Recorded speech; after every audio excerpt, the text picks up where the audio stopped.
Okay, last talk before lunch. I feel like we're in the last mile. So as a special bonus we have that up. As a special bonus for those of you who stayed for this last talk, I'm going to throw in a short but sweet love story at the end of my talk. A little bonus for you. I am delighted to be here. I'm honored, I'm humbled, and my name is Diana Ayton-Shenker. And I'm going to talk about awakening the greatest regeneration. But I want to first share with you a source of great inspiration for me, in addition to each and all of you. And that's poetry. And I want to share with you from the poet Mark Nepo, who writes in a poem entitled, "This Poem Should Be a Circle." I wish for you the courage to ask of everything you meet, what bridge are we? What bridge are we? What bridge are we? How will we bridge this convening and where we go forth in our life, in our work? How are we the bridge spanning and spawning a new global agenda, an agenda of transformation, an agenda of regeneration? What bridge are we? I feel an urgency to this question. And the sense of urgency for me comes from the planetary boundaries mapped out that we are dangerously approaching. In fact, our human trespass, is surpassing some of the planetary boundaries required to sustain human life on Earth. It's that big. And the threat is the potential of global systems collapse. Global systems collapse. Not a couple hundred years from now, not 100 years from now, 50. But the science is showing that we are approaching the beginning of systems collapse within a decade or so. So it's urgent and it's frightening. And this brings me back to the fear that was raised this morning that we need to address. Because this urgency is underlying and exacerbating a lot of fear-fueled reactions. Fear of where we are and where we're headed. And fear drives narcissism. Fear drives isolationism. It drives divisiveness, indifference. Fear drives the repudiation of civic values and norms. Fear can paralyze. But it can also mobilize. And we are mobilizers. We may not be able to deny fear. Maybe we shouldn't deny fear, but we can disarm it.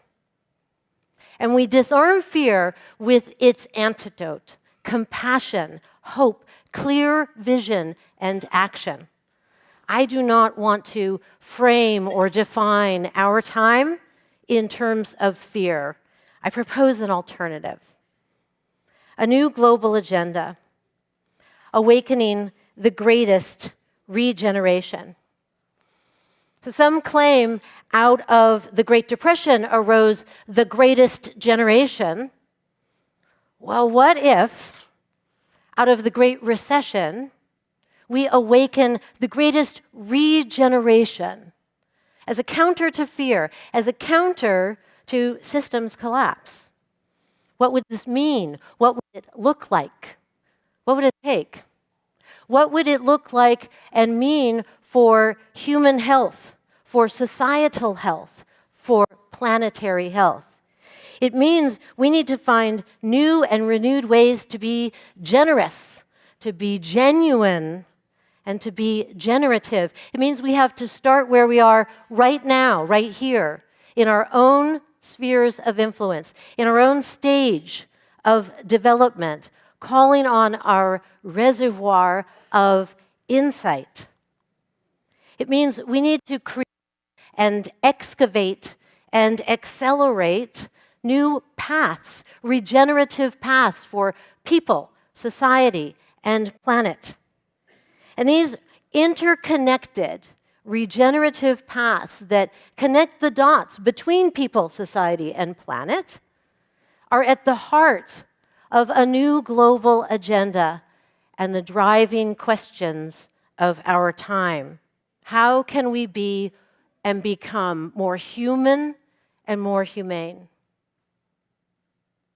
How can we become more human and more humane? How can we build or regenerate a world that sustains our humanity, that supports viable and vibrant human life? Well, first, we need to be able to see what that looks like. We need to see a new global agenda. Now, the SDGs, the Sustainable Development Goals, together with the Paris Agreement on climate change and Habitat 3, that looks at building healthy cities, where most of us now live and even more of us will be living, give us a baseline, a blueprint of that vision.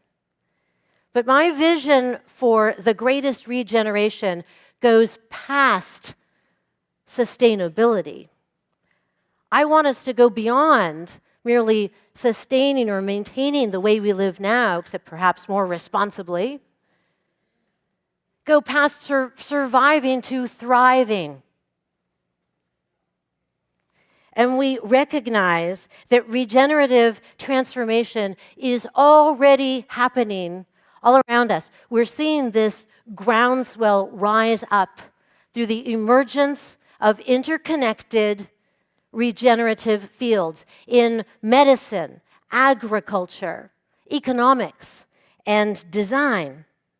We need to connect the dots to harness and amplify these movements into a massive global shift, a shift of behavior, a shift of being, a shift of action, and a shift of consciousness.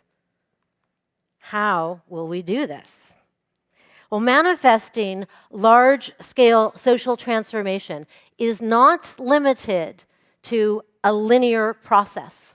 And we don't have time for the painstaking, slow, incremental process that might entail. Instead, Dr. Monica Sharma suggests that we will create social change on the scale that we need it through fractal design, through the sacred geometry that Fibonacci's sequence teaches us. And it's swirling all around us. It's within our bodies, in our biosphere, in our atmosphere, and in galaxies far, far away. Nature is inspiring and imploring us to learn from this example of regenerative patterns, the recurring spirals that we see in some of the smallest creatures, in some of the largest, and from the unfurling frond of fern to the stellar waltz of a binary star system's spiraling orbit around a common center of gravity. Even before we are born, the double helix of our DNA and the arterial vasculature of the uterus are spirals. We literally come into the world nurtured by fractal regeneration. And we must catalyze ourselves as the regenerative fractals of change that we are. We can do this, and it is an iterative process. It is something that is less served by a series of static solutions and better by the recognition that our change at scale will be pursuing resilient, iterative practices. Life is not a ladder of achievement. It is a lattice.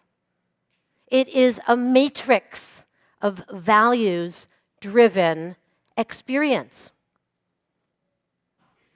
So, what are the values that drive the greatest regeneration? to build the greatest regeneration, to awaken the greatest regeneration, we need to value interdependence and recognize the inextricable interdependence that binds us all together, the deep fascia of connective tissue between the collective and the individual. We actually embody the most fundamental and profound regenerative act with every breath we take. You can feel it. Your exhale is my inhale. My inhale is your exhale. We literally regenerate each other. As long as we live, we are alive. And we're in this together. Second, to awaken the greatest regeneration, we need inclusivity. And we value inclusivity because the greatest regeneration is an inherently interconnected aspiration. And it's made real by bringing everyone to the table, all of us as partners. We need philanthropists and investors, practitioners and policymakers, teachers and students, scientists and artists, healers and patients. We need our elders and our children. We are the ones we've been waiting for. And we are not alone. There are many, many more to come. The greatest regeneration requires us to stand together with not the bottom of the pyramid, not the base of the pyramid, but the global majority. The global majority whose leadership and wisdom will guide us all forward. And third, to awaken the greatest regeneration, we need integrity. And we need a lot more of it than we are seeing now. But we have it within us. We know we do. Stephen Covey teaches that change comes at the rate, the speed of trust. But the pace of change, technologically, the innovation around us may have outstripped the rate of our trust building. So in order to accelerate trust building, we need to prove ourselves to be trustworthy. We need to, each of us and all of us, be authentic and honest. We need to hold ourselves and each other accountable and show up with our best selves. If Gerd Leonhardt, the futurist, is right that the face of geometric growth and technology and innovations is transforming at an unprecedented rate, then we need exponential growth in our humanity. And this brings us to the fourth value driving the greatest regeneration. To awaken the greatest regeneration, we need to call on and cultivate love. Love is perhaps our greatest and most underutilized superpower. It's the ultimate renewable resource. Think of someone you love. Think of someone you hold in your heart. Our capacity to love is universally accessible, affordable, infinitely elastic, and precious. Critics claim that human compassion holds the smallest market share of human behavior. Well, I say that our innate capacity for compassion, for love, for pervasive altruism is an undervalued stock, and it's rising. We should all invest now. I promised you a love story. This was the preview. So I'm going to conclude with this short but sweet love story that comes to me from the digital gods. So I was wanting to comment on a photograph that a friend posted recently on social media of a very joyful moment in her family. And I went to comment, I love this. But my smartphone auto-corrected my declarative love this to the imperative, Live thus. This is my love story. Imagine if we lived according to how we loved. This is how we will awaken the greatest regeneration. Our world needs it. Our health depends on it. It can't wait. And I can't wait to see where we go from here. Thank you.